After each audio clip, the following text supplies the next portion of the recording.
अध्याय 6 विद्युत धारा एवं परिपथ इलेक्ट्रिक करंट एंड सर्किट। पिछली कक्षाओं में आपने कुछ आसान विद्युत परिपथ बनाने सीखे हैं। क्या आप एक तार, एक बल्ब व एक बैटरी द्वारा पूर्ण परिपथ बना सकते हैं?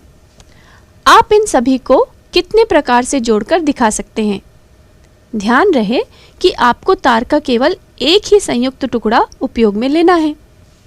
इस अध्याय में हम विद्युत की कई अवधारणाओं के बारे में जानेंगे। आप जानते हैं कि विद्युत दो स्वरूपों में पाई जाती है, स्थिर विद्युत और धारा विद्युत। स्थिर विद्युत विद्युत का वह स्वरूप है जिसमें विद्युत आवेश अपने स्थान पर स्थिर रहते हैं, परंतु धारा विद्युत में विद्युत आवेश गतिशील होते हैं, जिसके कारण विद्युत धारा उत्पन्न होती है। स्थिर विद्युत के बारे में हम पूर्व कक्षाओं में पढ़ चुके हैं। इस पाठ में हम धारा विद्युत के बारे में ही पढ़ेंगे। 6.1 विद्युत धारा इलेक्ट्रिक करंट। आइए हम एक क्रियाकलाप की सहायता से विद्युत धारा की अवधारणा को समझने का प्रयास करें। क्रियाकलाप 1। आवश्यक सामग्री: संयोजी तारें, लोहे की कील, लकड़ी की छड़ या पेंसिल, एक विद्युत बल्ब और एक सेल। स्थिति 1। चित्र 1A के अनुसार एक विद्युत परिपथ बनाएं। इसमें संयोजी तारों की मदद से एक सेल को एक कील व एक बल्ब के साथ जोड़कर परिपथ पूर्ण करें। परिपथ पूरा होने पर बल्ब का अवलोकन करें। क्या बल्ब जल उठता है? स्थिति 2। अब कील के स्थान पर परिपथ में एक पेंसिल जोड़ें, जैसा कि चित्र 1B में दिखाया गया है। क्या परिपथ पूर्ण होने पर बल्ब जल उठता है? यदि नहीं तो क्यों? स्थिति 3। परिपथ में दो संयोजी तारों के बीच चित्र 1C में दिखाए अनुसार जगह छोड़ दें, अर्थात परिपथ टूटा हुआ छोड़ दें। क्या ऐसी स्थिति में भी बल्ब जलेगा? इसी प्रकार आप सिक्का, कांच की छड़, कागज, रबर आदि का उपयोग कर यह प्रयोग दोहरा सकते हैं। तो चलिए आज मैं आपके सामने एक विद्युत परिपथ बनाती हूँ। इस विद्युत परिपथ को बनाने के लिए मैंने लिया है 3 LED लाइट्स। बच्चों, आप इस प्रयोग को बल्ब की सहायता से भी कर सकते हैं, पर मैंने यहाँ पर लिया है 3 LED लाइट और तीनों LED लाइट्स को मैंने एक दूसरे के साथ जोड़ दिया है और यहाँ पर मैंने इनके दोनों सिरों को 2 तार से भी जोड़ दिया है। अब देख सकते हैं बच्चों, मैंने यहाँ पर लिया है एक ट्रांसफार्मर जिसको मैंने जोड़ा है मेन स्विच से। ये स्टेप डाउन ट्रांसफार्मर है जो कि 220 से 240 वोल्ट तक की धारा को 12 वोल्ट में परिवर्तित करता है।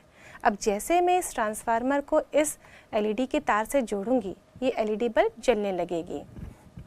चलो इसे जोड़कर देखते हैं। मैंने ट्रांसफार्मर के तार को इस LED के तार के साथ जोड़ दिया।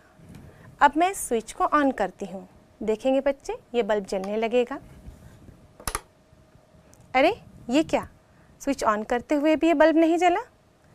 क्यों? अरे मैं तो इस तार को जोड़ना ही भूल गई थी, इसलिए बल्ब नहीं जला। ऐसा इसलिए हुआ क्योंकि परिपथ यहाँ पर अपूर्ण हो गया, जिसके कारण विद्युत धारा प्रवाहित नहीं हो सकी और ये विद्युत बल्ब नहीं जल पाया। अब इस परिपथ को हमको पूर्ण करना है।